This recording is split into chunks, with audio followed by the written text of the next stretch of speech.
I held my breath when I saw my neighbor's phone camera capture that moment. The moment when I, a 17-year-old boy with a folder of scholarship documents, was forced to stand outside my own home while two adults decided whether I had the right to be who I am. Within a day, 2 million people had watched the video. 2 days later, my father, a district judge, sat across from those same people in a courtroom. But it all started when I simply hung a flag on my porch. It was a normal morning, so normal that I didn't even think that in a few hours I would be at the center of a scandal. I got up at 6 because my scholarship interview was scheduled for 11, and I needed to double-check everything. The university's LGBT program was my chance, you know, the kind of chance you dream about for years. I spent 3 months writing my essay, collecting recommendations from teachers, and even volunteering at a local youth center to show that I wasn't just writing words but really wanted to help people. My father was at a meeting with the governor all day, something about new judicial reforms, so I was home alone. He knew about my interview and was supportive, as always. Brief, without unnecessary emotion, but I could tell he was proud. Victor Hayes isn't the type to shower people with compliments, but when he said, "You can do it," I knew he believed it. At around 8 in the morning, I went out onto the porch with a rainbow flag in my hands. Small, neat, bright. I wanted it to hang there today as a reminder to myself that I'm not hiding, that I have nothing to be ashamed of. Our neighborhood is one of those places where every bush is trimmed to perfection, every fence is painted an approved color, and the Homeowners Association, HOA, monitors literally everything. I knew the rules. No inappropriate decorations, no provocative symbols. But the flag is not provocative, it's just me. I hung it on a hook by the door, smoothed out the folds, and took a step back. It looked good. Then I went back inside and checked my backpack for the 10th time. Laptop, charger, book on the history of the queer movement, folder with documents, pens, rainbow pin on the strap. Small but noticeable. Everything was in place. I drank my coffee, stood by the window looking out at the street, and decided to go out into the courtyard to stretch my legs before the trip. My nerves were on edge. I could feel my heart pounding in my throat, and movement helped me calm down. I went out with a folder in my hands. A silly habit of always keeping something important with me, as if it would disappear if I let go of it. The sun was already beating down. The grass was wet with morning dew, and I walked along the fence, breathing deeply, imagining how in 3 hours I would be sitting in front of the commission, answering questions, proving that I was worthy of this scholarship. And then I heard the sound of a car. Not the usual sound of a neighbor's car driving by on its way to work. It was a slow, deliberate sound.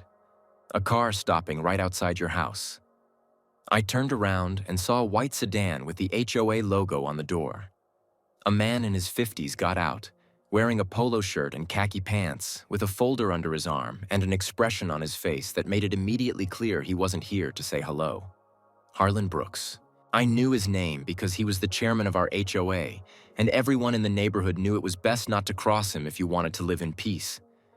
He walked up to me, didn't even say hello, just stopped a meter away and looked me up and down, lingering on my backpack.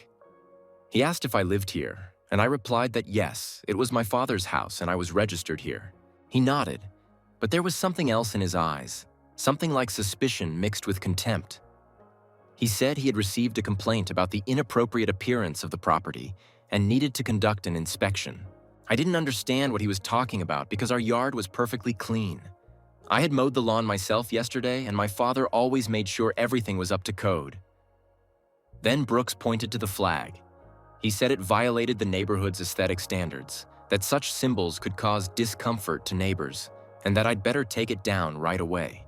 I felt something tighten inside me, not out of fear, but out of anger, which I tried to suppress.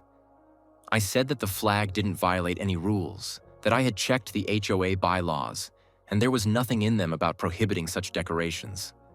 He smirked. He said that rules can be interpreted in different ways and that guys like me often don't understand where the line is. I stood there clutching my folder, feeling my cheeks burn. He went on to say that my bag looked suspicious. A fucking backpack with textbooks, Carl. And that he needed to make sure I wasn't carrying anything illegal. I asked what the hell he meant by forbidden, and he just shrugged and said it was standard procedure. At that moment, another HOA car pulled up and a young Asian woman in her 30s, dressed in a strict suit, got out. Lydia Chen, a member of the association. She stood next to Brooks saying nothing, just watching. Brooks demanded to see my ID, and I took out my driver's license.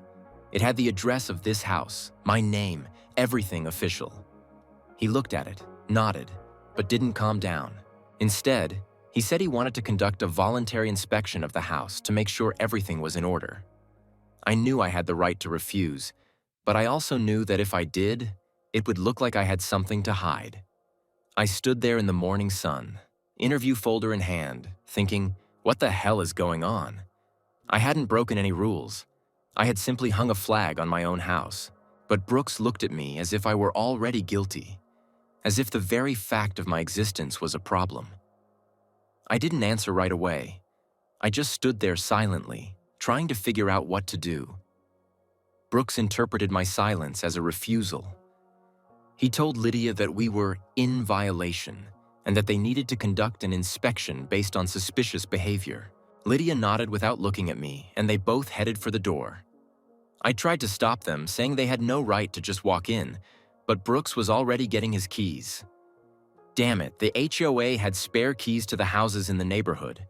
It was written in the purchase agreement, something about emergency access. I had forgotten about that, or I didn't think it would ever be used against me. The door opened and they went inside. I followed them, feeling my legs tremble. Brooks immediately went to my backpack, which I had thrown on the couch, and started rummaging through it. Laptop, charger, book. He pulled everything out and examined it as if he were looking for drugs or weapons. Then he found the rainbow sticker on the strap and lifted the backpack, showing it to Lydia.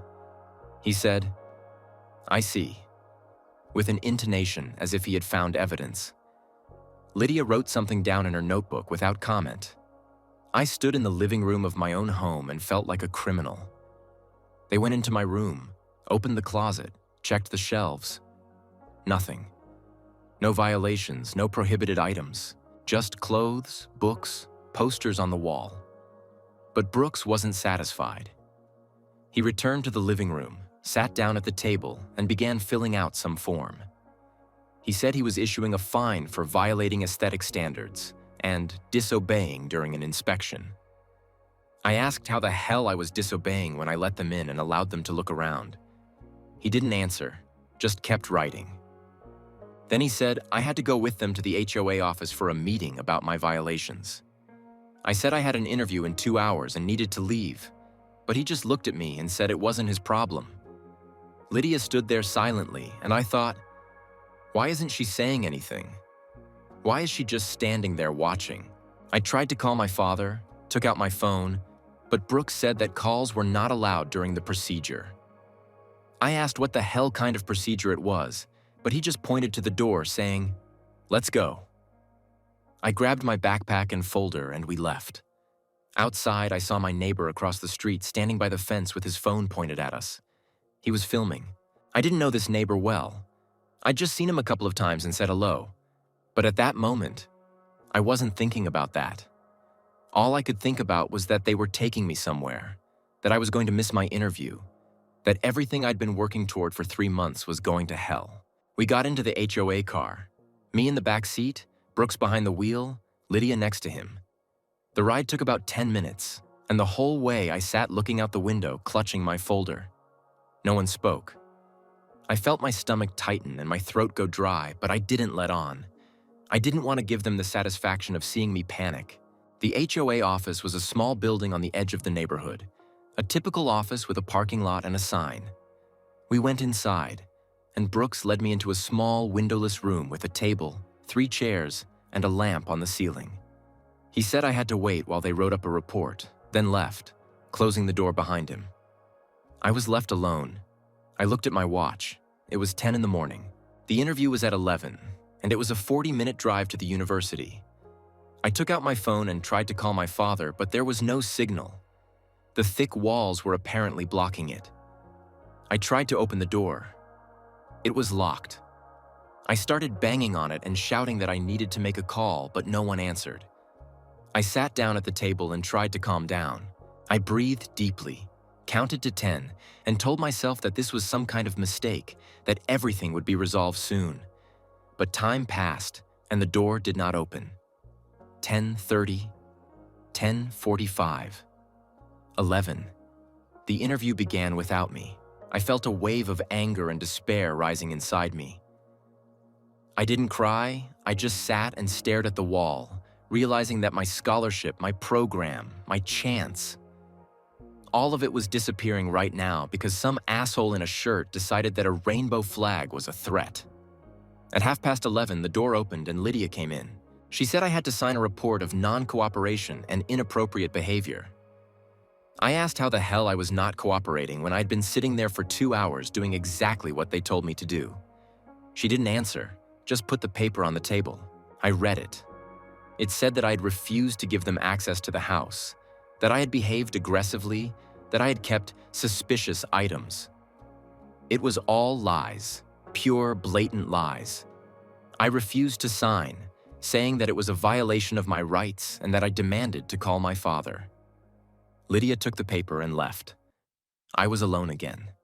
Time dragged on unbearably slowly. I didn't know what was happening outside. Didn't know that my neighbor had already posted a video of our inspection on TikTok. Didn't know that the video was racking up views at a frantic pace. Thousands, tens of thousands, hundreds of thousands. I just sat in that room and waited. And outside, something began that changed everything.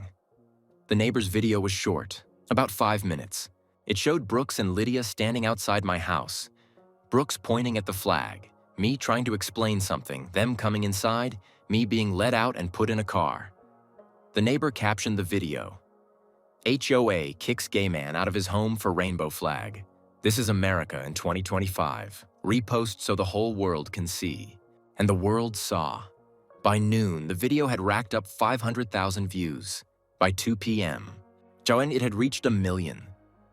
People commented, shared, and tagged news channels, activists, and politicians.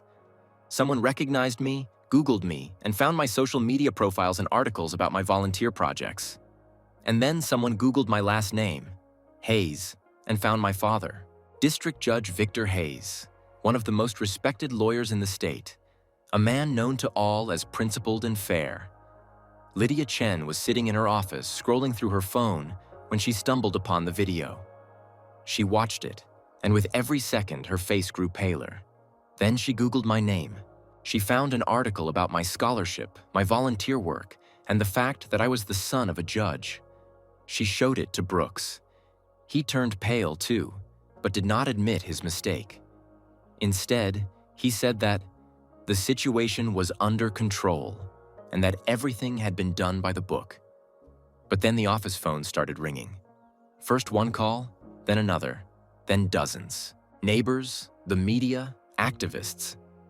Everyone was calling, asking what was going on, demanding explanations. My father saw the video after meeting with the governor. One of his aides showed him the phone, and he silently watched the entire video. Then he got up, said he had to leave urgently, and got into his car. Victor Hayes was not a man who shouted or made a scene. He was a man of action, quiet, efficient, and always within the law. He called the HOA office on his way there, calmly introduced himself, and said he wanted to meet with the head of the association about his son. He was told that a meeting could be arranged in 3 days, and he replied that he would be there in 20 minutes. When he arrived, the office was already surrounded by reporters. Someone had leaked the information to the news, and now the cameras were filming everything. The father went inside, walked up to the reception desk, and asked to meet with the management.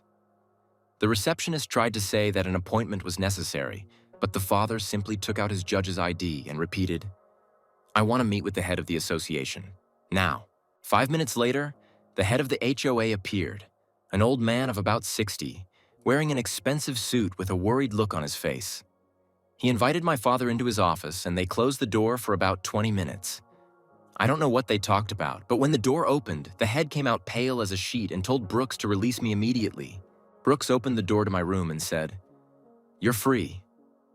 No apologies, no explanations. Just, you're free.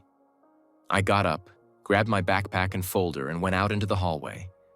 My father was waiting for me there. We looked at each other. He didn't hug me, didn't say anything comforting, just nodded as if to say, let's go. We left the office and were met by a crowd. Journalists with cameras, protesters with signs reading, "Queer is not a violation. Protect LGBT youth. HOA is discrimination." Camera flashes blinded me. Microphones were shoved in my face. Questions came from all sides. My father took me by the shoulder and led me through the crowd to the car. We got in, and he started the engine. I asked where we were going, and he replied, "To your interview." I looked at my watch. It was 3 o'clock in the afternoon. The interview had ended 2 hours ago, but my father had already called the university, explained the situation, and they agreed to reschedule the meeting for tomorrow. He said, "Your future is intact. Everything will be fine." I leaned back in my seat and closed my eyes. I felt devastated, but at the same time angry. Not just angry, but furious. Because I hadn't done anything. I had just flown the flag, just been myself, and it had almost destroyed everything I had been working towards. That night, I opened TikTok and saw that the video had gotten 2 million views. Thousands of comments, thousands of reposts. The state governor issued a statement saying that he would personally ensure that my scholarship was protected, that discrimination was unacceptable. Activists announced a protest at the HOA office over the weekend. The media spread the story across the country. I became a symbol. I didn't want to be a symbol, I just wanted to get my scholarship and move on with my life. But now my story was everywhere, and I couldn't hide from it. 3 days later, a public hearing was scheduled in state court on the complaint against the HOA for breach of protocol and discrimination. I sat in the front row, wearing a shirt and jeans, with a rainbow pin on my chest. Next to me were my father, lawyers, and activists. The room was packed with journalists, neighbors, and random people who wanted to see how it would end. A panel of 3 judges sat on the bench. In the center was my father. He insisted on participating in the hearing, even though it was his family, his son. He said he could be impartial, that the law was above all else. And the commission agreed. First, they showed the video, the same video taken by the neighbor. I looked at the screen and saw myself, confused but restrained, standing by the house while Brooks and Lydia pressed me. I saw them go inside without a warrant, without any real reason. I saw them put me in the car. The room was silent. Then they called a witness, the neighbor who had filmed the incident. He confirmed that I'd behaved calmly, that there had been no aggression, that it all looked like unjustified pressure. He said he had filmed the video because it looked wrong, because he felt that something unfair was happening. Then Lydia Chen was called. She sat down in the witness seat, pale and nervous. She was asked why she didn't intervene, why she remained silent when Brooks was clearly overstepping his authority.